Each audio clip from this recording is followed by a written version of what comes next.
I've been doing a lot of reflecting on the way Georgia's season ended this past year, the 2024 season, and that loss in the Sugar Bowl to Notre Dame. And I think it's the most embarrassing loss that we've seen from Georgia in a 5-year span. Okay, that's a heavy statement, and there's a few reasons that kind of help Georgia in that statement. And there's one reason in particular why you can make an argument against what I'm saying, but stick with me.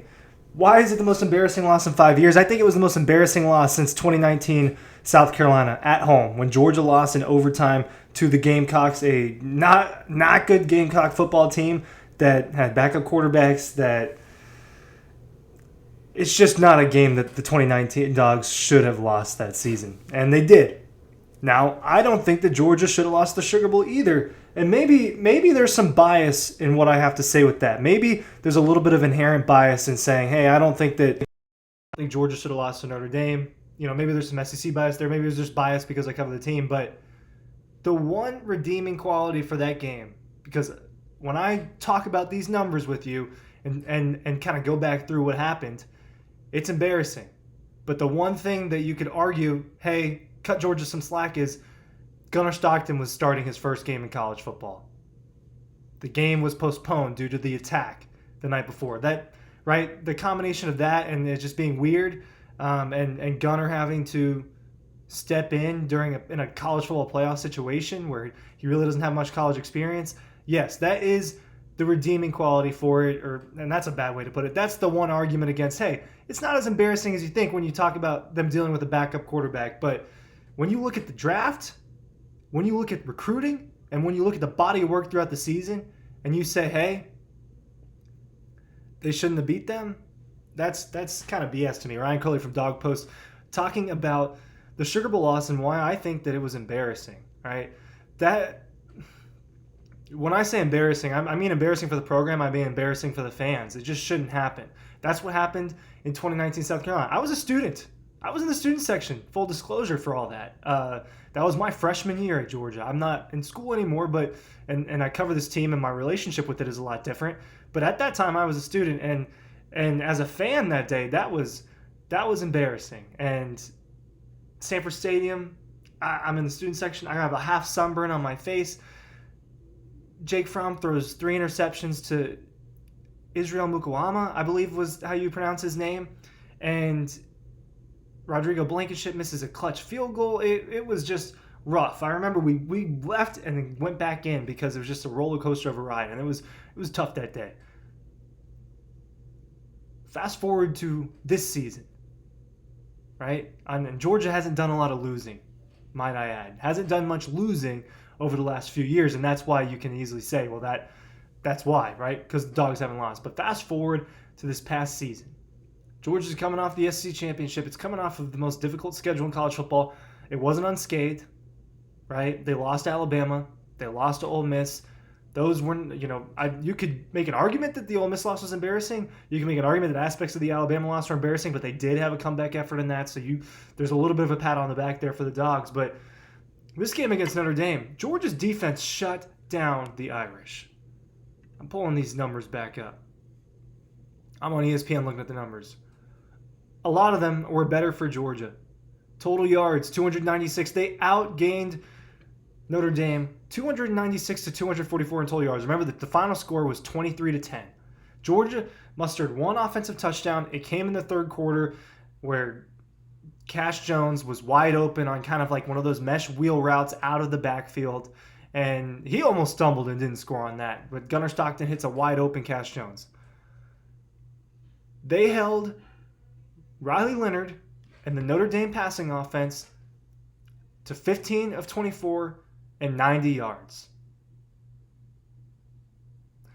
Notre Dame had one touchdown drive in this football game, and it was a one or two play, 13-yard touchdown drive. That was the result of a coaching decision that led Georgia to being in a coaching decision and a mess up on the players. A guy breaks free, makes Gunnar Stockton fumble, and all of a sudden, right before halftime, in those critical moments that I'll talk about in a second, Georgia gives up the ball, and Notre Dame's able to take a 13-3 lead by scoring the touchdown right before half. So they go into halftime down 10 to this squad, and you're thinking, okay, well, Georgia hasn't been a first-half team all season. This is kind of how it goes. This is how it went against Texas in the SEC Championship. This is how it went against Georgia Tech on Black Friday. This is how it went against Tennessee in November. This is how it went against Kentucky in September. This is how it went against Clemson on August 31st, right? You can pick apart every single time that it happened for Georgia that season. And then in the second half, they didn't turn it on. It just never happened for the Dogs. They had that touchdown in the third quarter, but that was it. That's all that they could score. I mean, 3 points in the first half, 7 in the second half. Notre Dame outrushed them, but Georgia held them to 4 yards per carry. It wasn't like they got gashed. They could not contain Riley Leonard, and that was something that we saw happen kind of over and over with really talented quarterbacks on the ground. And Riley Leonard was a very talented college football quarterback in terms of running, and that's about it. He wasn't now, he proved me a little bit wrong in the college football playoff in that game against Penn State and made some nice throws against Ohio State as well, but they didn't successfully throw the football against Georgia. They ran well enough, and they got a few really nice scrambles out of Riley Leonard. Other than that, it was a special teams touchdown, a couple field goals, and that one-play touchdown drive. Notre Dame never drove the length of the field on Georgia. Not a single time. And they beat Georgia by 13 points. That's embarrassing. I've grilled the Dogs a lot. And not hot dogs, but I've grilled the Georgia Bulldogs a lot. Roasted is a bad word. I'm telling you what happened. Georgia had 5 penalties in that game. Notre Dame had 10. Notre Dame had 10. I mean, there were a lot of stats that you look at and you say, man, that's unbelievable. Georgia only had 2 conversions, but Notre Dame had 4, right? So it's not like Notre Dame beat them in that right very well. Georgia had more first downs than Notre Dame.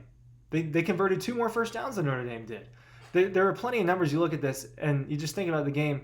Georgia just could not do anything on the offensive side of the football. The defense did its job largely, right? Hold them to, that one touchdown. And they didn't allow a touchdown in the first quarter, the third quarter, or the second quarter, or the fourth quarter, Just that one touchdown play. That's it. And that's a formula for winning. That's a gigantic formula for winning.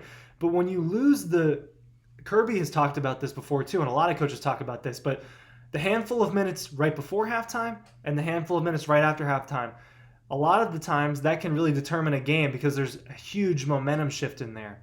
And Georgia absolutely lost that. When you think about fumbling, allowing them to score, and then immediately Notre Dame takes that kickoff return for a touchdown to begin the second half, that they lost that football game. And this was a team with 4 and 5 stars all over the place. It's a team that beat Texas, one of the best teams in college football, twice, went toe-to-toe with Alabama, beat the crap out of Clemson, beat Tennessee, beat all of these college football playoff teams, survived some crazy games, and they lost to a team that lost to Northern Illinois this season. So yeah, I do think that it was an embarrassing loss. Vegas, we kind of disagree when they have the line as small as it is, so they don't think that it necessarily is supposed to be this outmatched thing. But when I watched Notre Dame football this year, I watched them crush some really bad teams.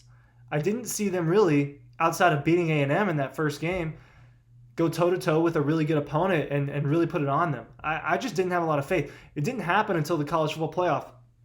And I think Georgia would have had a really good shot against Penn State. I'm not going to sit here and tell you I think that they would have won that game necessarily, but the saving grace is, hey, it was Gunnar Stockton's first start. Things are different. But look, man, I was down there in New Orleans. I was there for the player press conferences. I was there for the big meeting room where you get to speak to the players and the coaches. Everything seemed normal. Everything seemed fine. It did not seem like, hey, we don't feel confident. They were as confident as they'd been the last 3 seasons when they were extremely successful. And they went out and they just shit the bed, right? For lack of better terms. That's exactly what happened. I think it's embarrassing. There wasn't an embarrassing loss in 2021. They got boat raced by Alabama in the SEC Championship. That was their only loss. They got beat by Alabama in 2024 or 2023 and 2024. But neither of those were truly embarrassing. And it's been a long time since they had an embarrassing loss, obviously, since that 2019 season against South Carolina. So I had to get this off my chest. I want to put the Sugar Bowl to bed, and I know it's February 15th or 15th, 16th. This video is going on the 16th, and so it's kind of late for that, but I think that game is going to haunt Georgia fans for a while. Let me know in the comments down below if you agree with me about that.